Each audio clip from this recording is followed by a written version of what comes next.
Hello, so let's read out the questions. The question says two slabs A and B of different materials but the same thickness are joined end to end to form a composite slab. The thermal conductivities of A and B are K1 and K2 respectively. A steady temperature difference of 12 degrees Celsius is maintained across the composite slab. If K1 equals to K2 by 2, the temperature difference across the slab A is. So यहाँ पर हमें दो slabs दे रखा है A and B. So slab A के लिए thermal conductivity K1 है तो बी के लिए थर्मल कंडक्टिविटी K2 है। अब यहाँ पर बोला जा रहा है कि यदि स्टेडी टेम्परेचर को 12 डिग्री सेल्सियस तक के यहाँ पर कांस्टेंट रखा जाता है, मेंटेन किया जाता है अक्रॉस द कंपोजिट स्लैब, और उस दौरान K1 इज इक्वल्स टू हो जाता है K2 बाय 2। सो हमें temperature difference across the slab A calculate करना है। तो चलिए स्टार्ट करते हैं सोल्यूशन से। But before of it, let's talk about the key concept which we are going to use here for this question. So from Newton's law of cooling, we remember that dq by dt, this is nothing but equals to k times of delta T into A divided by L होता है, जहां पर के thermal conductivity A area delta T change in temperature होगा। तो बस इस फॉर्मूले का हम यहाँ पर यूज करेंगे। तो सबसे पहले तो हम मान लेते हैं कि T1 और T2 ये आर द टेम्परेचर। तो यहाँ पर हम सिंपली लेट कर लेते हैं कि late T1 and T2 are temperatures at the two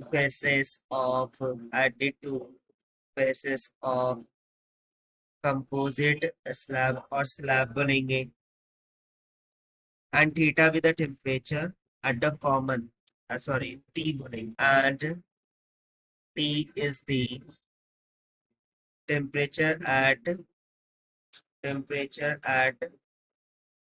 common face of the slab. So yeah, the length of slab and A area of their faces और steady state condition में जो rate of flow of heat हो across the E, ये किसकी equal होगा? Rate of heat flow across the E. So we will say the rate of flow of heat at A, this will be equals to the rate of flow of heat at B in equilibrium condition, in case rate consistent.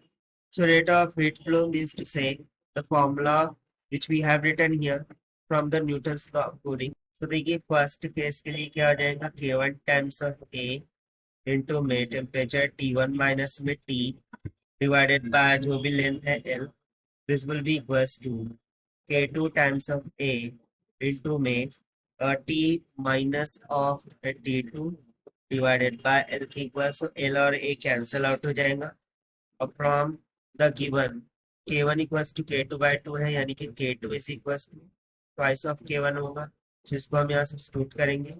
सो ये हो जाएगा K1 times of T1 minus में T is equals to 2 times of K1 into में T minus में T2।